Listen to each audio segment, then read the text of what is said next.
Every generation has one player who seems to ignore the rules everyone else has to follow. For Wayne Gretzky, it was vision. For Sidney Crosby, it was complete control. For Connor McDavid, it was speed. Not just how fast he skates, but how quickly he processes everything around him. When most NHL players react, McDavid has already made 2 more decisions. That's why defenders don't look slow. They look late, and for nearly a decade, nobody has solved that problem. Long before NHL, arenas were sold out to watch Connor McDavid. Coaches noticed something impossible to teach. He wasn't simply better than everyone else. He saw the game differently. At 15 years old, Hockey Canada gave him exceptional player status. Only one player had ever received it before him. From that moment, Connor McDavid stopped being just another prospect. He became Canada's next impossible expectation. Connor McDavid wasn't drafted into the NHL.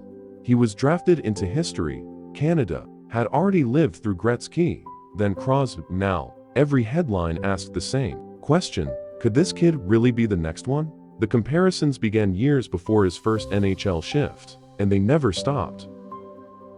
When Edmonton won yet another draft lottery, many fans weren't celebrating.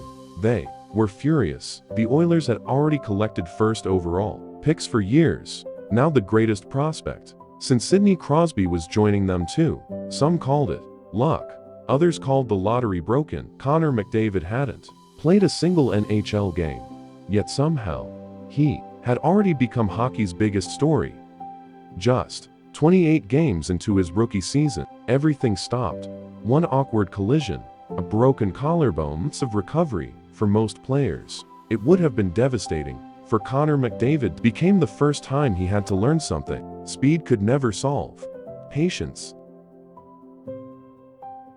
The Edmonton Oilers weren't looking for their best player. They were looking for someone who could change an entire culture. Connor McDavid was only 19 years old. Most players his age were still trying to earn ice time. Instead, he became captain of one of hockey's most famous franchises. The pressure was enormous, but the expectations had always been even bigger. Connor McDavid isn't the fastest player because he skates harder. He's faster because every movement wastes less energy. His first 3 strides generate separation before defenders even reach full speed. His edges let him change direction without slowing down. His hands stay connected to the puck while accelerating, and perhaps most importantly, his brain processes the next play before everyone else has finished reacting to the current one. That's why the NHL's fastest players still struggle to catch him. They're chasing someone who's already somewhere else. Year after year, Connor McDavid did everything hockey asks from a superstar. He scored, he created, he led, he won MVP awards. Yet every spring ended with another question: how can the best player in the world still be watching someone else lift the Stanley Cup? The answer was never simple. Championships are built by organizations, not by individuals, even extraordinary ones. For the first time in years, everything finally came together. Every shift felt heavier, every game mattered more. The captain wasn't carrying only a franchise anymore. He was carrying every expectation that had followed him since childhood, and for the first time, the Stanley Cup didn't feel like a dream. It felt within reach. Years from now, fans won't remember every goal Connor McDavid scored. They'll remember how he made the impossible look routine, how defenders knew exactly what he was about to do and still couldn't stop him.